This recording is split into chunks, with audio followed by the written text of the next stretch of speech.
Hey, how you doing? Hey, I am doing great, actually. It has actually been a regular weekend, like what normal people do. Like I did yard work and I did Ooh. housework and I took a couple of days off as well. And so we went up to Seattle to see my son compete in a track meet and then got to spend a couple of days with my buddy John and his wife Jess. And that was fantastic. So it's been a nice long weekend and it's been a productive and fun one. So I'm just feeling great. Nice. Those are the best weekends. Yeah. And I haven't really had a lot of these very much. So this is wonderful. How cool. Yeah. How are you? I am doing absolutely great for the silliest possible reason. The new Star Wars came out. No, sillier. Definitely sillier. Okay. I just discovered a couple of bands that do heavy rock versions of Disney songs. And it is just delightful. Oh, that sounds fantastic. Oh, it's so fun. Nothing beats hearing Let It Go in a heavy version. It's just a riot to me. So anyway, gosh. that is absolutely delighting me. And it's all of the songs that you're like, yeah, that song would make it. Like the, remember the Mulan, I'll Make a Man Out of You? Like that song but like a heavy version of it. Very fun, very funny, all at the same time. That sounds like a really fun playlist. Yes, or it's at least a delightful. few songs at a time.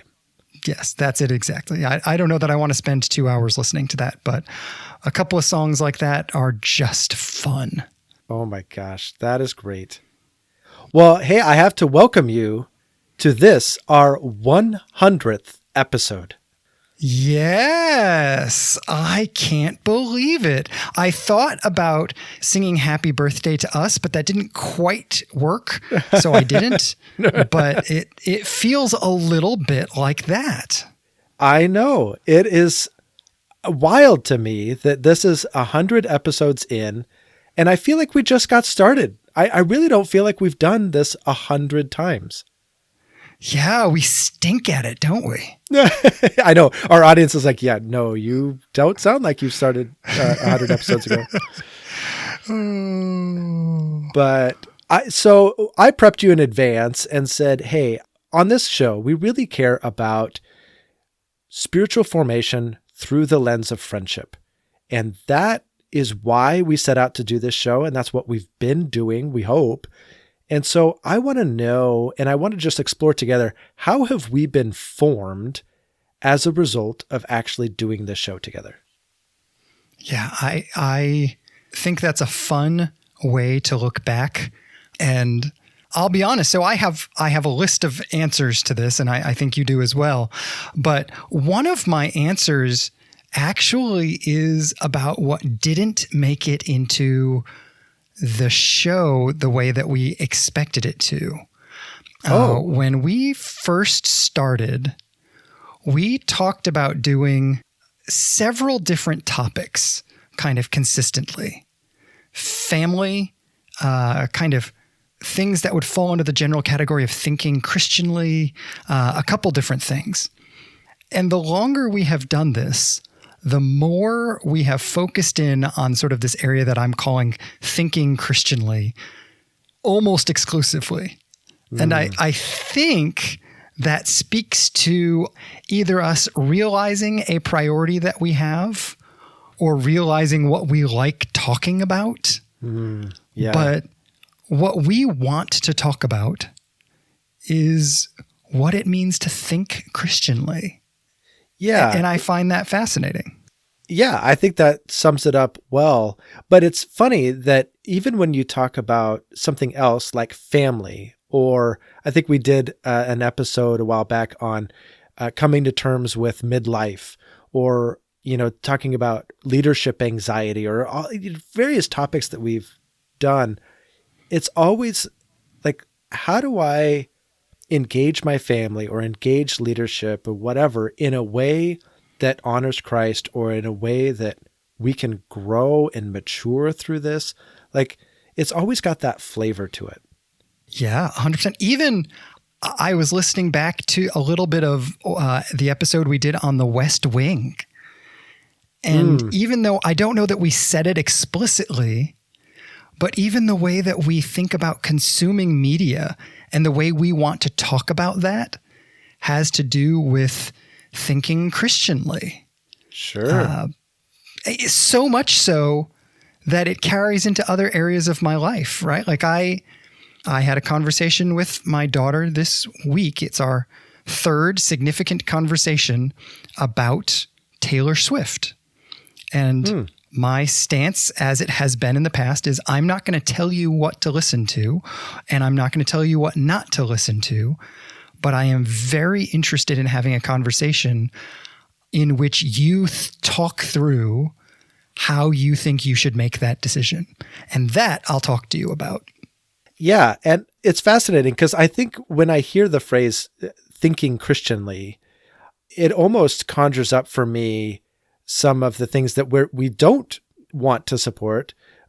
This very conservative, closed-minded, like, oh, that's of the devil. You can't do that. You can't, we have to think Christianly, kind of thing, which is not at all what I think you intend. I think thoughtful engagement through the lens of Scripture and wisdom and church tradition and all of these things that would help us to make a God-honoring choice is, I think, what you mean by think Christianly. Yeah, absolutely. As a matter of fact, again, I think a big chunk of this may come from our conversation about Miroslav Volf's book, Exclusion and Embrace. But I more and more have come to think that thinking Christianly must involve thinking humbly. Yeah. And I don't know that 100 episodes ago I could articulate that quite that way. Yeah, absolutely. It's funny you mentioned Miroslav Volf, though, because that's on my list of moments in this podcast that have been formative for me. And I remember you saying years and years and years ago that the very first book we ever read together was Dietrich Bonhoeffer's Cost of Discipleship. And I enjoyed that. And it was a great book. You enjoyed it. But for you, I remember you saying that was a paradigm shift. That was a monumental book for you because it changed a lot of the ways that you saw the world. And it gave you a grid that you could use for a lot of different things. And that's how I feel about having gone through Miroslav Volf's Exclusion and Embrace. And we said it after we were done with that series offline, and I'll say it again. That might be the single most meaningful thing that we have done on this podcast. 100%.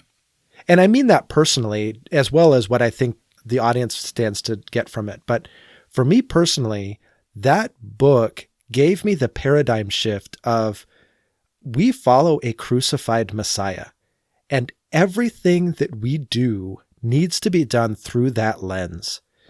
That changes how I see power. That changes how I see eschatology. That changes how I respond to the quote other.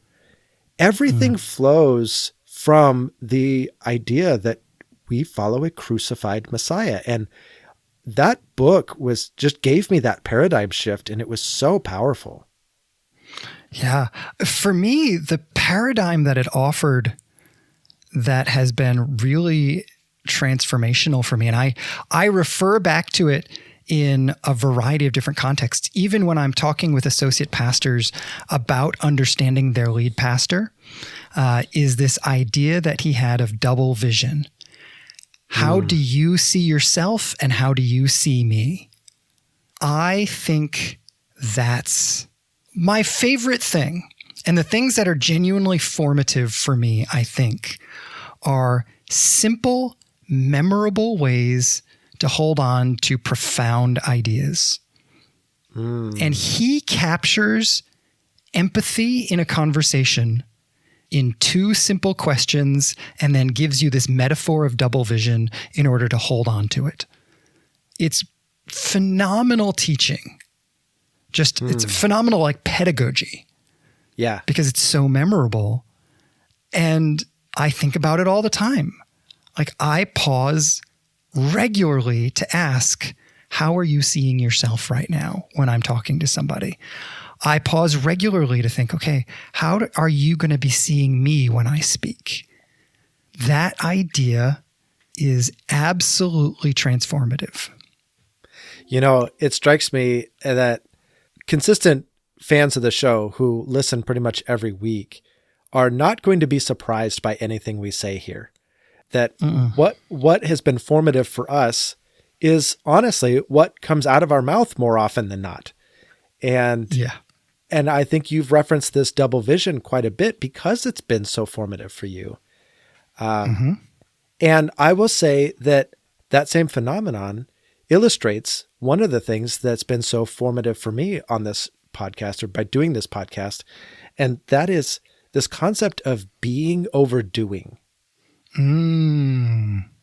Yeah. I don't know that we've explicitly made that a focus, but it is a theme that runs throughout our conversations. And it is such a formative theme for me. Every single time we hit on that topic, it drives that desire deeper within me. And I just feel it at the core of my being that I want to be somebody that is committed to being over doing. And I'm not there yet. Like anybody that looks at my life and goes, yeah, well, that's not what I see every day. Well, no, I'm in process. But that's why I love coming back to these conversations is every single time we come back to that concept of being overdoing, I'm like, yes, that is what I want. Let me pause more. Let me strip away some of my activities so that I can be more and focus on what the formation process and what Christ is wanting to do in me. Yeah, what's interesting to me about that, as I'm listening to you, you used the words want and desire 5 different times. Thank you. Thank you for counting. Well, it's just interesting to me. I think the words we use really speak to where we're at. And when we begin to repeat words, I think it says something. And in this case, I think what you're saying is that reflection on this idea has been shaping your desires. Yes. It's shaping what you want. And that is interesting to me because I think when we think of spiritual formation, it's so easy to think about what we're thinking, but real deep spiritual formation often has to do with what we're wanting. And this is a great example of that. Yeah. You want something different because you're being formed differently. Right. And it's this long, slow process, which we often talk about formation in those terms. You know, it's funny. What comes to mind actually is when you listen to the Mars Hill podcast and they talk about Christianity Today's commitment to long form journalism. I feel like our conversations are a commitment to long form formation. Absolutely. Which was fascinating. I look back at a number of our episodes in preparation for this conversation and I went, okay, yeah, that conversation was fine. Oh, that episode was fine. That was fun. I couldn't really point to any one episode and go, that episode was formative for me. And yet I am being formed. And I feel like it's because of this long form formation that we've been practicing together for 20 plus years and that I've just always found so valuable. Yeah, I actually have this on my list as well. On my list, I use the image of water dripping on a stone. You know, the idea is that if water drips on a stone in the exact same place for a really, really long time, it actually starts to shape the stone. Yeah. And that's incredible that drips of water can shape a stone. But I think conversations work that way. And I also looked back and thought, yeah, it's not that there are specific moments, even what I was saying about exclusion and embrace. Exclusion and embrace had the potency that it had because of the conversations that led up to it and because of the conversations that it led to. It's this cumulative effect that allows formation to happen, not a life-changing conversation, but a practice of ongoing, intentional, deep, challenging, thoughtful, reflective conversations that over time make me different. And I often feel like what I realize is that a concept has been snowballing in our conversations. And this happened just a few weeks ago. When we finished an episode, my reflection on it was, that was really, really good, but we went somewhere we've been going a lot lately, and we need to make sure we don't overemphasize that. Yeah. And I think that's what happens is it snowballs until this moment where we're like, oh, okay, now this is like not just a thing we're thinking about. This is now a major sort of element of the way I think. Yeah. And it's so interesting to me to kind of trace through that sort of slow drip, drip, drip process. Yeah. And it's that slow process that eventually changes the way we think. That is exactly why we set out to do our Summer in the Psalms series last year. And it's exactly why we've committed to doing that this year. We want the Psalms to have that effect on us. So this is on my list. I think it's on yours as well. Just doing the Summer in the Psalms together. And for me, I don't know that I could say 100 episodes in, having done one go round of Summer in the Psalms, that I have, quote, been formed by the Psalms. I don't feel like enough drops of water have hit my soul from the Psalms to say that. But that's what I want. And I look at all of the people for whom that actually has been true, right? This was true of Jesus. He was steeped in the Psalms. The New Testament writers were all steeped in the Psalms. Some of my spiritual heroes, like Eugene Peterson, were steeped in the Psalms. I want to engage that consistently so that it can work its magic on me. Yeah, I have a very similar thought written down. I wrote down, I have a lot more to learn from the Psalms. Exactly. That's my formative thought about the Psalms is that, and again, I think maybe this comes back to desire. My desires have been formed in ways that make me realize I want more and am willing to do what it takes to get more of whatever that is, this sort of deeply, widely orbed, fully integrated heart, mind, and soul approach to encountering God that the Psalms gives us. That's just beautiful and deeply disturbing and simple and nuanced, and I totally get it sometimes, and I do not understand other times, and all of it. And I want to drink it in. Yes. And now is as good a time as any to remind our audience that we are about to jump into the Summer in the Psalms series. That is coming up very, very soon. And as you know by now, that is going to run from Memorial Day to Labor Day. And we've got a whole reading schedule that you can find in the show notes. We'd encourage you to dive into the Psalms along with us. And we will be bringing elements of that week's reading plan into our episode every week. And we'd love to think some of these thoughts along with you and be formed by the Psalms together. Exactly. Sometimes the Psalms for that week will inspire a whole conversation. Sometimes they will just be a thought tagged on to the end of the conversation. And even that actually, because you said something very much like that the other day when you were introducing our upcoming Psalm series. And that struck me as something that's actually been very formative for me as well.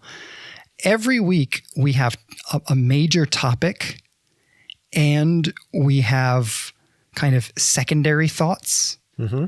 And one of the things we have talked about offline a lot that has been really interesting to me is not every thought deserves a full episode.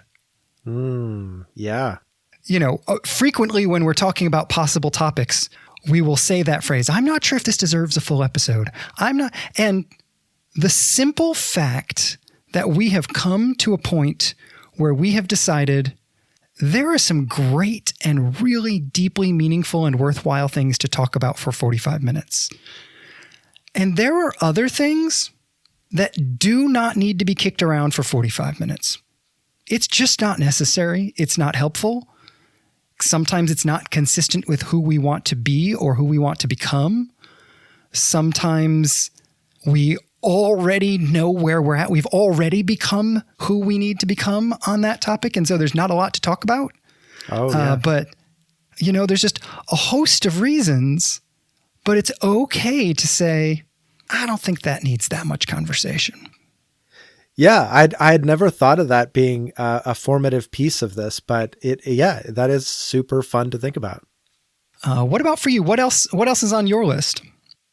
Yeah, so as I thought about this episode and what I might, and reflected on 100 episodes in, a buddy of mine said when we first started this podcast, he said, do it for a while and then check in with one another and see if this is really what you want to continue doing.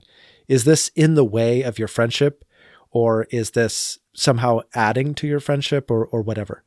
And I appreciated that wisdom to say, is this beneficial or is this just a sideshow?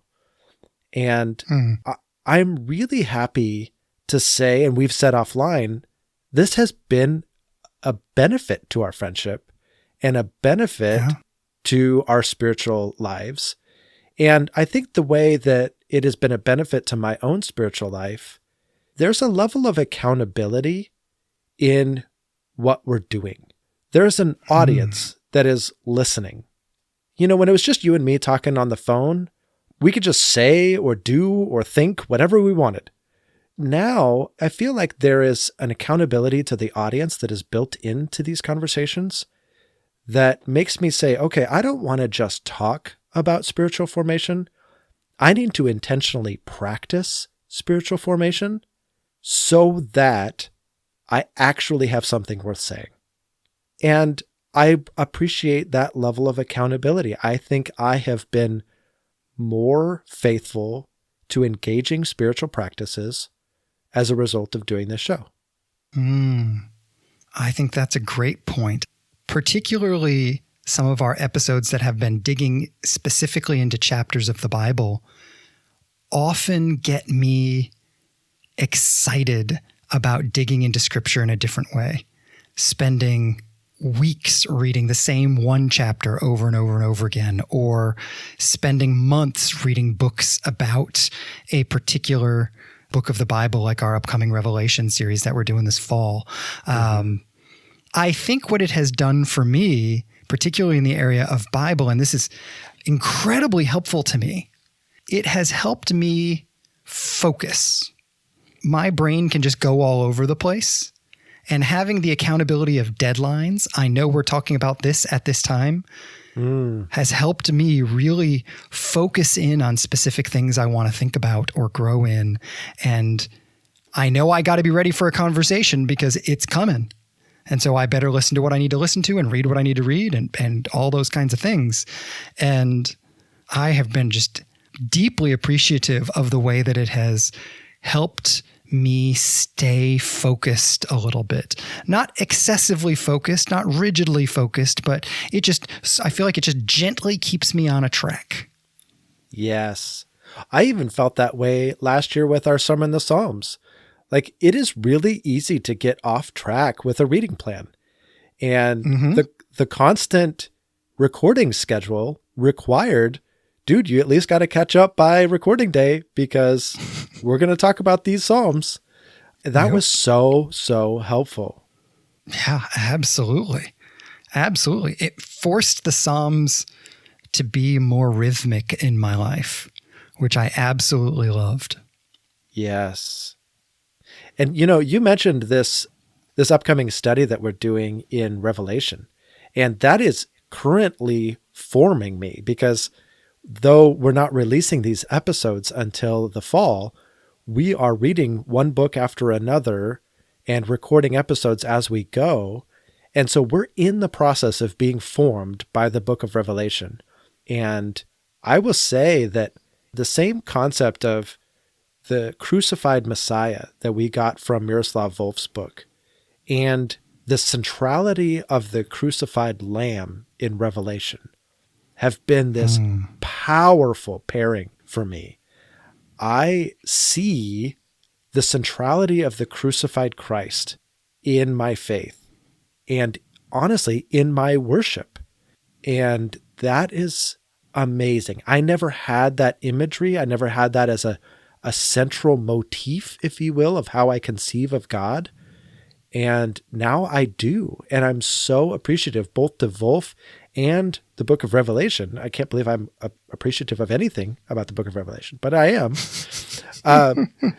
And it's helping me worship in a brand new way. And it's so rich. Yeah, 100%. I am startled by how often on a Sunday morning we are singing something from the book of Revelation and I hadn't caught it before. I mean, it just happens Yes. all the time.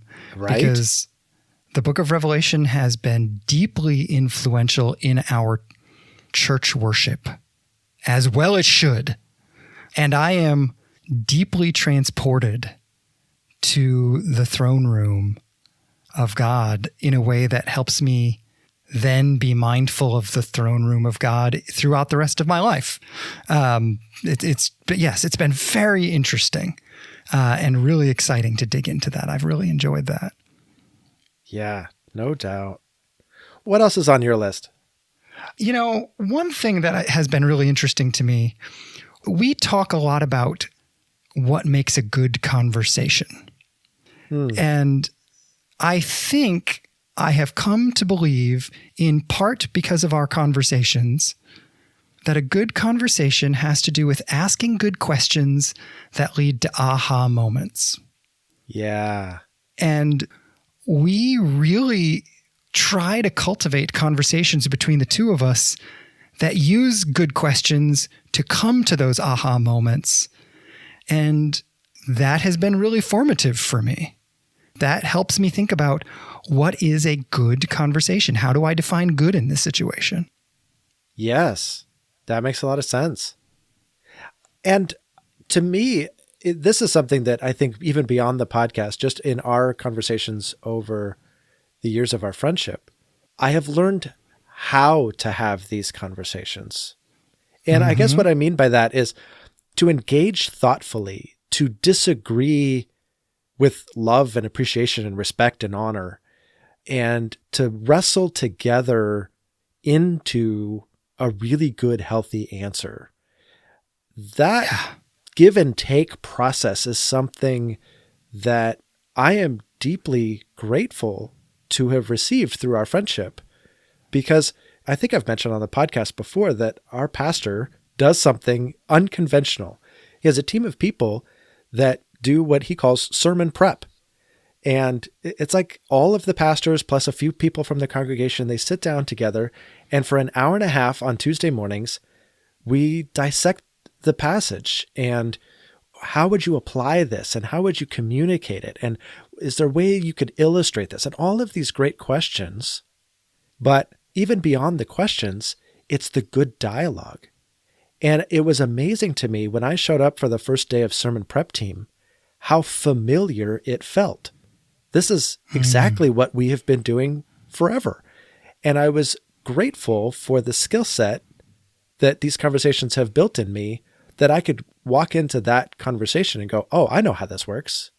It's great. I feel that way a lot of times when I'm in coaching sessions. My fundamental reference point for all of how to be a coach is generally our conversations.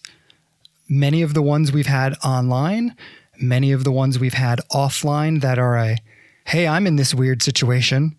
I need to talk this out. And it all feeds into each other. But I don't know that I knew when I was in college and we first met, I don't know that I knew that having a conversation was a learned skill. Yeah, I don't know that I did either. In fact, I don't know that I could have articulated that until now. Like this conversation. I don't know that I would have said that. Yeah. I don't know that I would have said that until I was listening to you just a minute ago. And again, that's the aha moment that I was talking about a second ago. It's like, right. Oh, yes, here's the give and take as we're adding pieces to the puzzle. Just like when you're building a puzzle and you're like, oh, that's what this is a puzzle picture of. Yeah. It really does feel that way in our conversations a lot of times. Oh, we're saying that this thing that we've always assumed is just a thing people do is really a skill you have to learn. Okay. Yeah. Yeah. Aha. Aha. Yeah. And I think the piece that we're still trying to figure out is how to expand those conversations. Podcasting is a really hard medium for engaging an audience. I think most people, when they listen to podcasts, they just listen and thank you, and they move on, or they listen to the next podcast or whatever. Or they get out of the car and now they're shuffling kids around and, they're off to the races. So engaging the audience and expanding that conversation, I think has been our biggest challenge to date. And I would love to grow in that area. But I think one of the things that I think we've landed on is inviting our audience to use these episodes as springboards for engaging with other people. And we have no way of knowing if people actually do that. But I really value that. And I really hope that that is a way that our podcast could be used. Yeah, absolutely. Every once in a while, we'll hear a story about this, right?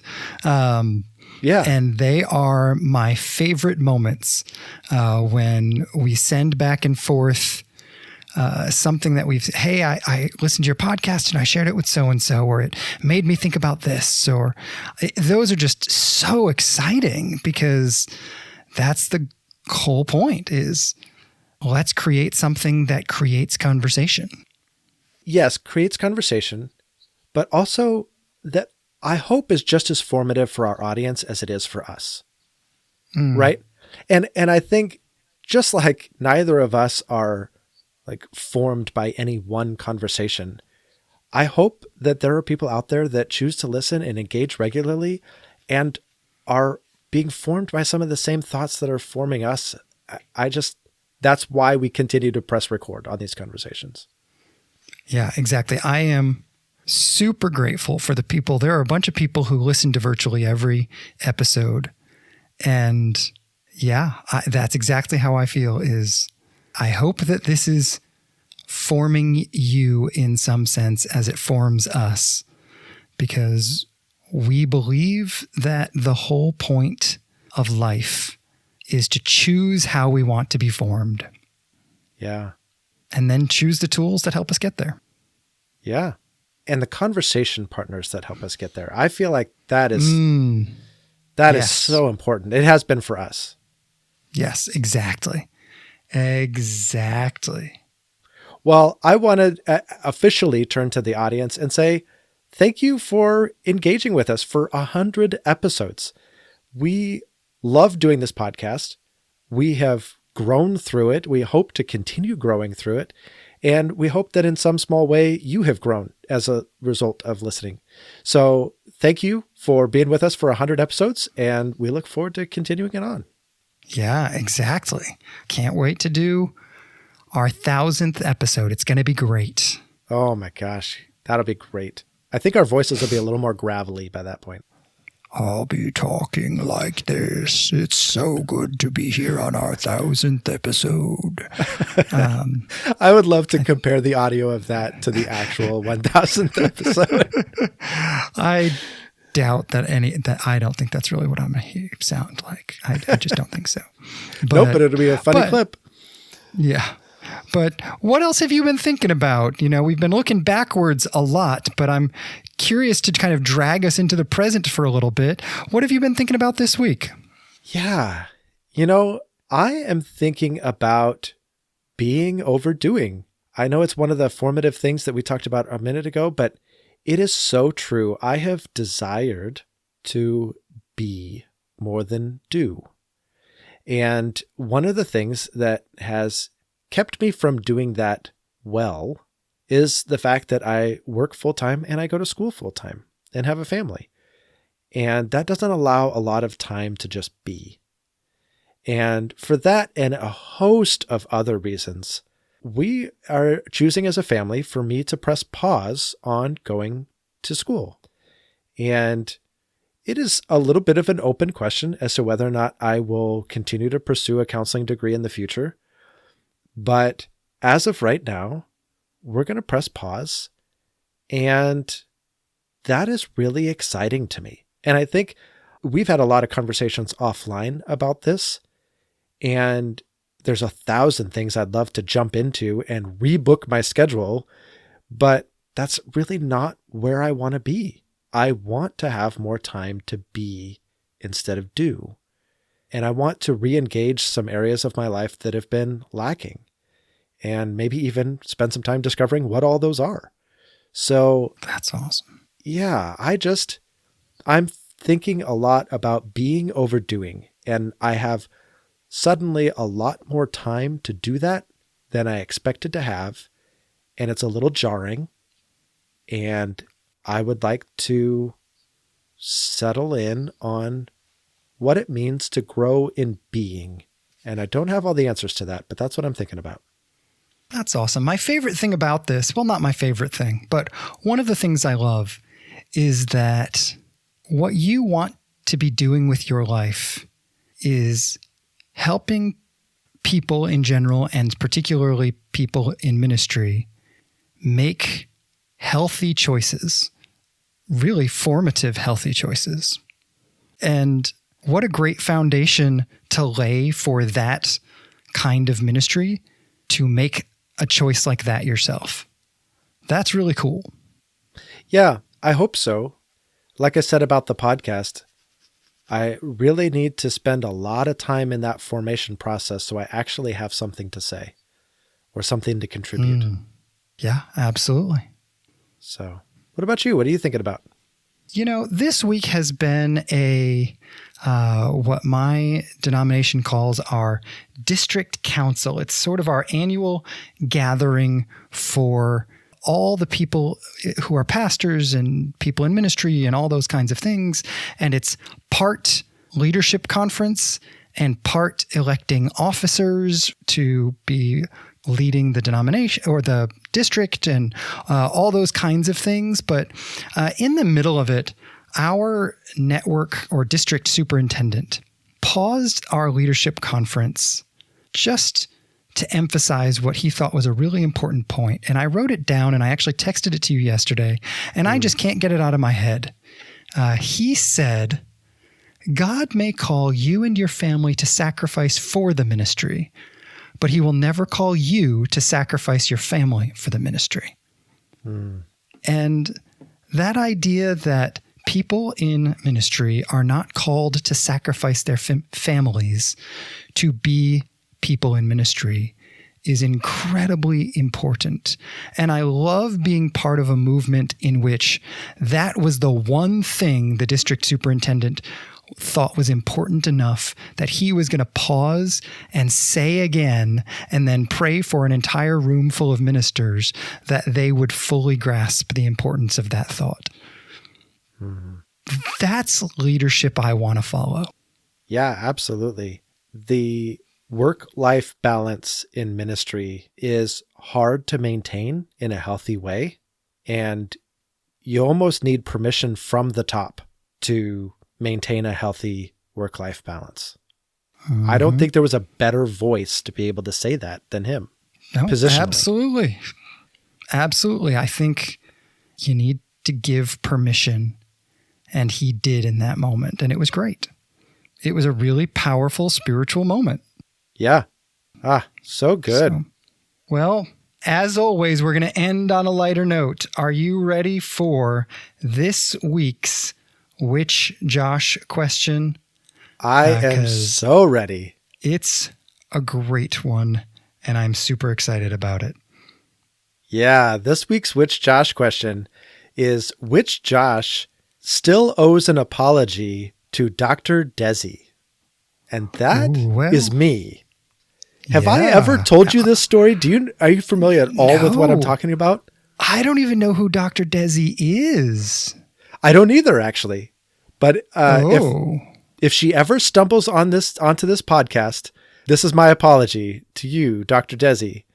So I was working for a nonprofit portion of Intel that helped teachers learn how to integrate technology into their classrooms.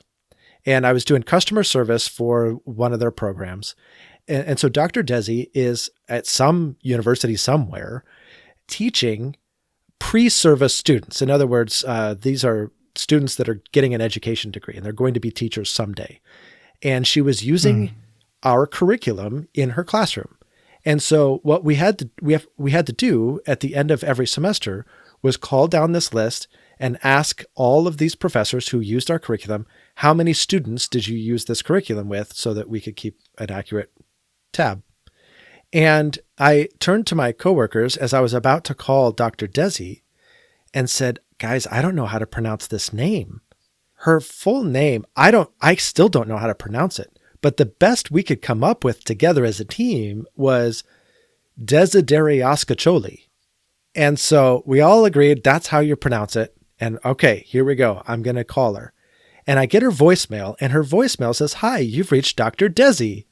And I'm like, oh, sweet, perfect. I can just say Dr. Desi on my voicemail. And so when it's my turn to speak after the beep, I say, "Hi, Dr. Desi, this is Josh." And I start talking. Well, my two coworkers with whom I just talked think that I have bailed out on the pronunciation, and they start laughing that I chickened out with Desiderioscacholi and just shortened it to Dr. Desi. And so they're laughing in the background, and I start cracking up. I left the most hideous voicemail you have ever heard in your life. I was stumbling through my words. No. I was spluttering and laughing, and it was so unprofessional and it was so embarrassing. But they totally just thought I chickened out. So Dr. Desi, I am so sorry. Oh man, it's rough when you can't redo, right? Right. Yeah, I wanted I think now we have these press 9 to listen to your message and whatever. Are you satisfied with this? That didn't exist then. Yeah, no. Oh man. Well, Dr. Desi, if you are listening, we think you're awesome. We don't know who you are or what you do, but we think you're awesome. And we apologize for Josh from Oregon's incredibly embarrassing behavior. Yes. All right. Well, we've done the walk of shame. Can we end the episode now? All right. Absolutely. All right. I'll talk to you next week. All right. Bye. Bye.